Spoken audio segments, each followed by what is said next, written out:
Did you know that matcha did not originate from Japan, but actually came from China?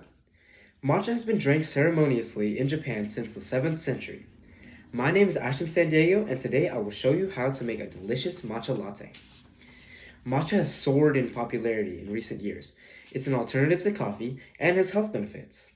Over 45% of cafes in America have matcha on their menu. In this speech, I will first explain the history of matcha, explain how matcha is consumed during a ceremony, and show you how to make your very own matcha latte. Matcha originated in China during the Tang Dynasty. During this time, China steamed, dried, and ground tea leaves for easier transport. This practice spread to Japan in the late 1100s. Matcha was originally used by Buddhist monks to aid in their meditation rituals. The caffeine from the matcha helped these monks stay awake and alert even during long sessions of meditation. Matcha became the heart of Japan's tea ritual known as Chanyo. This ritual developed in the 1500s among tea masters like Sen no Rikyu. This ritual emphasizes harmony, respect, purity, and tranquility with each step. Over time, Chanyu evolved into both a spiritual and aesthetic practice.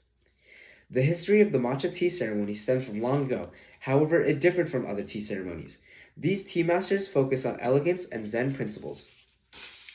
Now that you're educated on the history of matcha, let's move on to the ceremony of matcha harvest and its consumption.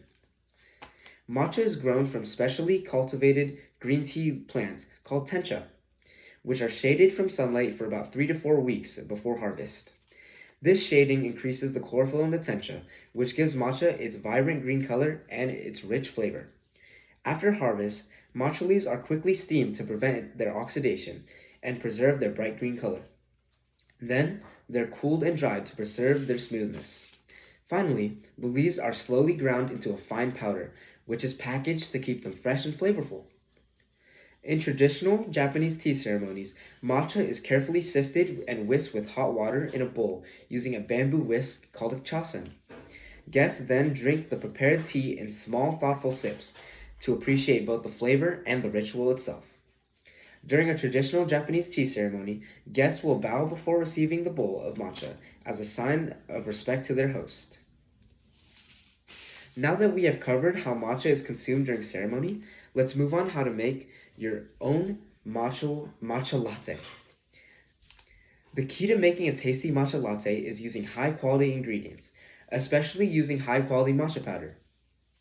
Matcha comes in 3 main grades: culinary, premium, and ceremonial grade. Ceremonial grade is the highest quality. The grade of matcha that is used heavily affects the flavor and richness of the matcha. Although the quality of matcha is important, the other ingredients are just as important. These ingredients include your choice of milk, sweetener, and other toppings. To create your own matcha latte, you must first warm up some water, but not to boiling. While this water is warming, get your mug of choice and use a strainer to strain matcha powder into the mug. This is to reduce air bubbles in the matcha. Then pour your warm water into the mug and mix well with a stirring device. From this point, you can add your milk, and voila, you have just made a delicious matcha latte.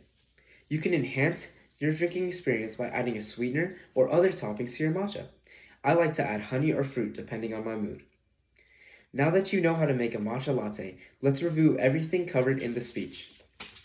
Today, I have educated you on the history of matcha, the way it was used, particularly in Japanese tea ceremonies, and most importantly, how to make matcha for yourself. Now, once you go and buy that matcha latte from Starbucks, you can finally appreciate all of the culture and history it has. And if you like it enough, you can even make your own matcha. Thank you.